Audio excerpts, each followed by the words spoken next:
ಕುಮಾರಣ್ಣ ದೇವೇಗೌಡರು ಅಂತ ನಿನ್ನೆಲ್ಲ ಶ್ರೀನಾಥ್ ಅಣ್ಣ. ಅದರಿಂದ ಈ ಎಲೆಕ್ಷನ್ ನಾನು ಇವತ್ತು 15 ತಾರೀಕು 10 ಮುಗ್ದೈತೆ. ಕೋಲಾರ KMF ಜನತಾದಳ ಬಾವುಟ ಆಗಬೇಕು.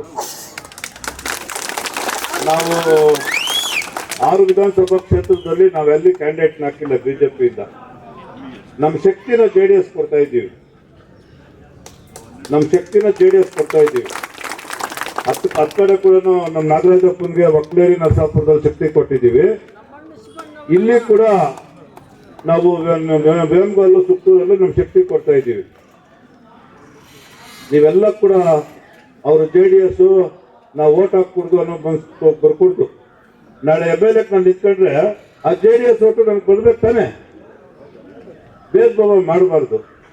CM JDS ನಿಂತ್ಕೊಂಡ್ರೆ ನಾವು ಹಾಕ್ಬೇಕಾಗುತ್ತೆ. ದೊಡ್ಡವರು ತೀರ್ಮಾನ ಮಾಡ್ತಾರೆ ಸೀಟ್ ಯಾರ್ಕ ಅಂತ. ಇವಾಗ ನಮ್ಮ ಬೇಜಾರಾಗೈತೆ ಬೇಡ ಅಂತ ಇವಾಗ ನಮ್ಮ ಗೋವಿಂದರಾಜಣ್ಣಕ್ಕೆ MLA ಮಾಡೋಣ ಅಂತ ಪ್ಲಾನ್ ಆಗ್ತಾ ಇದ್ದೀವಿ ನಾವು ಇಬ್ರು ಕೂಡ. ಬೇಕಾ ಬೇಡ?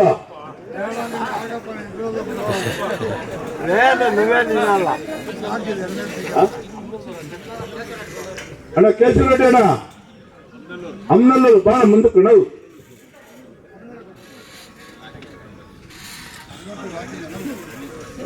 ಹಂಗಾಗಿ ನೀವೆಲ್ಲ ಪ್ರಾಮಾಣಿಕವಾಗಿ ಈ ಕೆಲಸ ಮಾಡಬೇಕು. ಈ 4-5 ದಿವಸ ನಾವ್ ಹೇಳ್ದಂಗೆ ಕೇಳ್ರಿ. ಇನ್ನು 5 ವರ್ಷ ನೀವ್ ಹೇಳ್ದಂಗೆ ನಾವು ಕೇಳ್ತೀವಿ. ನಿಮ್ಮೆಲ್ಲರಿಗೂ ಹೊಂದಿಸಿ ನಮ್ಮ ಜಿಲ್ಲಾಧ್ಯಕ್ಷರು ಹಳೆ ಹುಲಿ ವೆಂಕಟೇಶ್ವರ ರೆಡ್ಡಿ ಅವರು ಮಾತಾಡ್ತಾರೆ.